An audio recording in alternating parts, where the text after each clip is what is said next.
अंतर्राष्ट्रीय नियम कहते हैं कि कोई भी देश अपनी कृषि की जीडीपी के 10% हिस्से को ही सब्सिडी के रूप में किसानों पर खर्च कर सकता है। और अमेरिका और कनाडा जैसे देश पहले से ही भारत पर इन नियमों के उल्लंघन का आरोप लगाते हैं। वो कहते हैं कि आप पहले से ही अपने किसानों को ज्यादा सब्सिडी दे रहे हैं, इसलिए एमएसपी को कानून बनाना स्थायी समाधान कभी नहीं हो सकता। प्राइस सपोर्ट की जगह अब देखिए क्या हो सकता है, तो आज हम सॉल्यूशन भी लेकर आए हैं। प्राइस सपोर्ट, इस पूरी व्यवस्था को कहते हैं प्राइस सपोर्ट। इसकी जगह अगर सरकार इनकम सपोर्ट किसानों को देती है तो यह तरीका काफी प्रभावी हो सकता है। अगर एमएसपी की जगह सरकार सभी छोटे बड़े किसानों को सालाना 10,000 रुपए की राशि ऐसे ही देने लगे तो ज्यादा बेहतर होगा। देश भर में इसे लागू करने का खर्च 1,40,000 करोड़ रुपए के आसपास बैठेगा और यह एमएसपी पर आने वाले खर्च से बहुत कम है। एमएसपी का खर्च जो हम आपको बता रहे थे 17 लाख करोड़ है और यह है लगभग 1.5 लाख करोड़। इसे दूसरे देशों के उदाहरण से आप समझिए। देखिए कि दूसरे देश क्या कर रहे हैं। इस समय दुनिया का कोई ऐसा देश नहीं है जहां एमएसपी को लेकर कानून बनाया हो। तो यह भी समझ लीजिए पूरी दुनिया में किसी भी देश ने एमएसपी को लेकर कानून नहीं बनाया है। एक रिपोर्ट के मुताबिक दुनिया में भारत समेत 54 देश ऐसे हैं जहां किसानों को मिलने वाली सब्सिडी पर प्रतिदिन 15,000 करोड़ रुपए खर्च किए जाते हैं। लेकिन इस सब्सिडी को देने के तरीके हर देश में अलग अलग हैं। जैसे यूरोपियन यूनियन के 27 देशों में किसानों को इस शर्त पर सब्सिडी दी जाती है कि वो इको फ्रेंडली तरीकों से खेती करेंगे। इसका मतलब है इको फ्रेंडली तरीकों में पराली भी आ जाएगी। वहां का किसान पराली नहीं जला सकता और उसे इको फ्रेंडली तरीके से ही फार्मिंग करनी है। उन्हें फसलों का न्यूनतम समर्थन मूल्य नहीं मिलता। अमेरिका में एमएसपी जैसी कोई व्यवस्था है ही नहीं, लेकिन वहां सरकार किसानों की फसलों का बीमा कराती है, इंश्योरेंस, और इसका 80 से 90% खर्च भी सरकार ही उठाती है। अगर कभी ऐसी स्थिति बन जाए जिसमें फसलों की कीमतें नीचे गिरने लगे तो वहां सरकारी एजेंसियां तय कीमत पर किसानों से उनकी फसलें खरीदती भी हैं। हालांकि ऐसा वहां बहुत ही कम होता है। चीन में किसानों को बिजली, पानी और खेती से संबंधित जो उपकरण है और उससे संबंधित जो सामान है उस पर सब्सिडी मिलती है, लेकिन एमएसपी जैसी कोई चीज वहां पर भी नहीं है।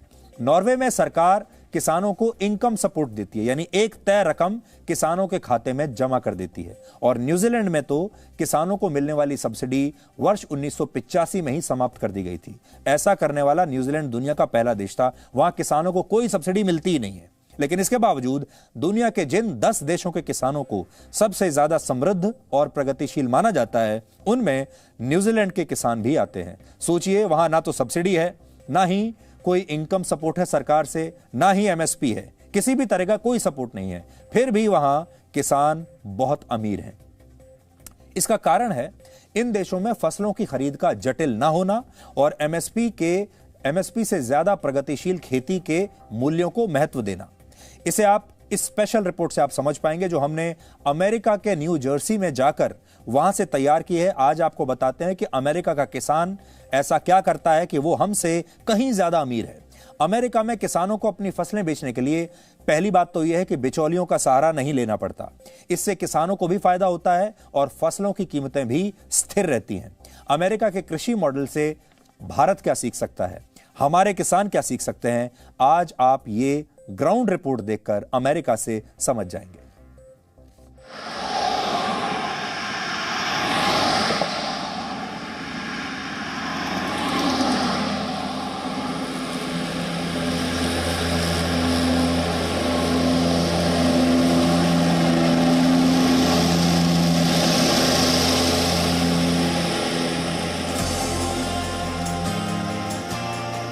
यहाँ आके सब्जी खरीदना, यहाँ आके फ्रूट्स खरीदना भारत से कैसे अलग है, मैंने सोचा ये भी पूछ लेता हूँ। अमेरिका और भारत के किसानों की स्थिति का तुलनात्मक विश्लेषण करने के लिए हमारी रिपोर्टिंग टीम अमेरिका के न्यू जर्सी पहुंची, जो राजधानी वॉशिंगटन डीसी से लगभग 200 किलोमीटर दूर है। हम ये समझना चाहते थे कि अमेरिका में खेती किस तरह से की जाती है, फसल को बाजार में कैसे पहुंचाया जाता है और क्या वहां भी किसानों और ग्राहकों के बीच बिचौलिए की कोई व्यवस्था है। इन सवालों का जवाब ढूंढते हुए हम न्यू जर्सी में एक किसान परिवार के घर पहुंचे। यहां पहुंचने पर सबसे पहले हमने एक बोर्ड देखा जिस पर यह लिखा था कि यहां कौन कौन सी ताजी सब्जियां और फल लोग खरीद सकते हैं। यानी जहां किसान सब्जियां और फल उगाते हैं वहीं से वो ग्राहकों को बेच भी सकते हैं और उन्हें कहीं जाने की भी जरूरत नहीं। लेकिन भारत में इस तरह की व्यवस्था और परंपरा नहीं है। अमेरिका से जी न्यूज़ पर ग्राउंड रिपोर्ट की खास सीरीज में आज मैं न्यूयॉर्क से न्यू जर्सी जा रहा था, तो मैंने सड़क के दोनों तरफ इस तरह के खेत देखे और मुझे ये देख के लगा कि ये किसान हैं जो यहाँ रहते हैं। तो न्यू जर्सी की तरफ बढ़ते हुए मिडिलसेक्स काउंटी है और उस मिडिलसेक्स काउंटी में आप सड़क के दोनों तरफ अगर देखेंगे ना तो किसानों के खेत हैं। तो ये उत्सुकता थी अंदर कि भाई यहाँ के किसान, हमने भारत के किसान देखे हैं लेकिन यहाँ के किसान किस तरीके से खेती करते हैं। ये बोर्ड देखा तो इस पर लिखा था स्टल्स फार्म। स्टल्स फार्म्स के नीचे आप ये देखिए apples, Asian pear, vegetables, potatoes, winter squash, tomatoes, कुछ भी नहीं बचा है, सब एक ही जगह मिलता है।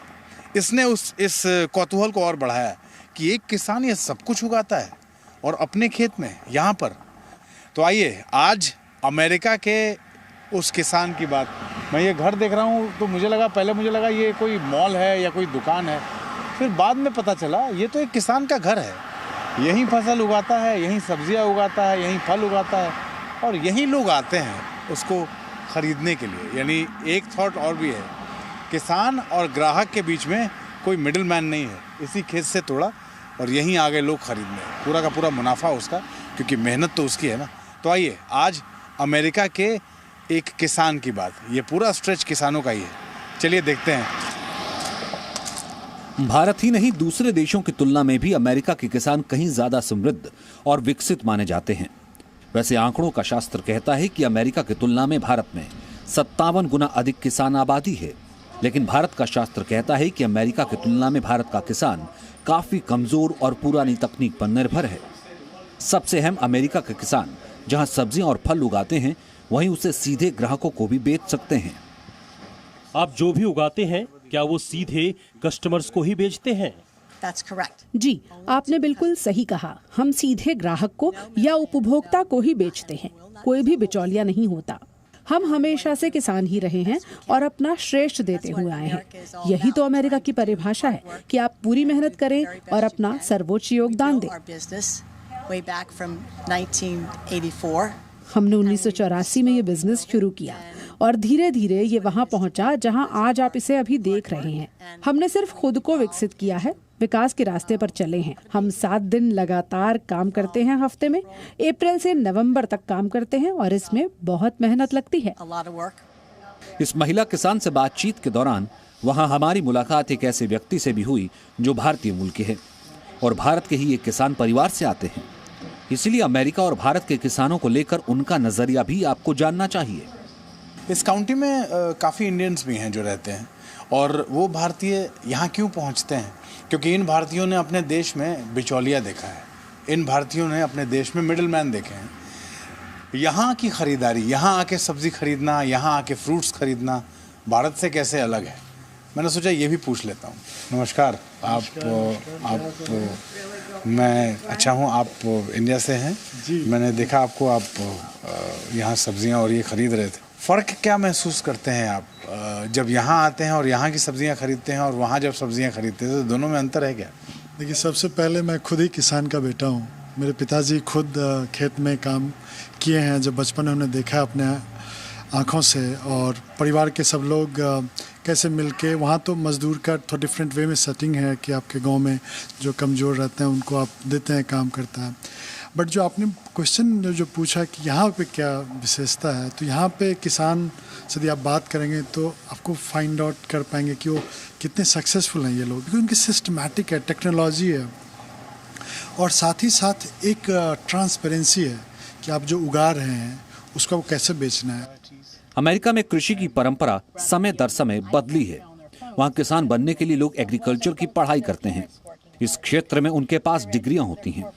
किसान परिवार से आने वाले लोग भी अपने बच्चों को इस क्षेत्र में पढ़ाई करने के लिए दूसरे राज्यों में भेजते हैं और यही वजह है कि वहाँ खेती मानसून से ज्यादा नई तकनीक पर निर्भर है। ये सोच और मन जहन में ये बात हमेशा रहनी चाहिए कि ये देश, इस देश की धरती, इस देश की ज़मीन, इस देश की मिट्टी ये मेरी है और इस मिट्टी में अगर हम कुछ उपजाते हैं और अपने देश के लोगों का भला करते हैं, कल्याण करते हैं, इस तरह के फ्रूट्स और इस तरह के वेजिटेबल्स उगा के, फसलें उगा के, तो ये कल्याण देश का भी है, लोगों का भी है और आपका भी है। तो जिम्मेदारी सबकी है।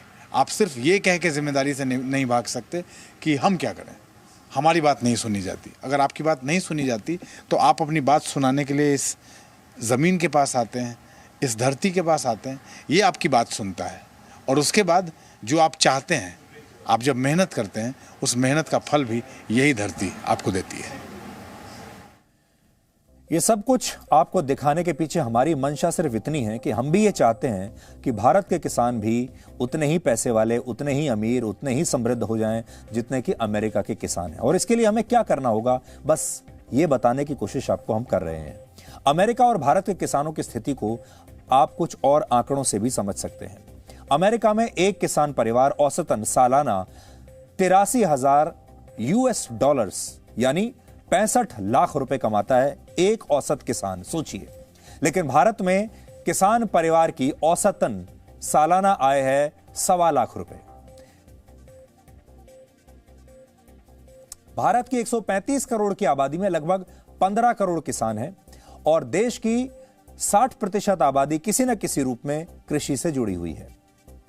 जबकि अमेरिका में किसानों की कुल आबादी सिर्फ 26 लाख है, यानी अमेरिका में बहुत ही कम लोग कृषि से जुड़े हुए हैं। जमीन के मामले में भी अमेरिका के किसान बहुत आगे हैं। वहां एक किसान के पास औसतन 444 हेक्टेयर जमीन है और भारत में एक किसान के पास औसतन सिर्फ 2.5 हेक्टेयर जमीन है। तो सोचिए, कहां 444 हेक्टेयर और कहां 2.5 हेक्टेयर।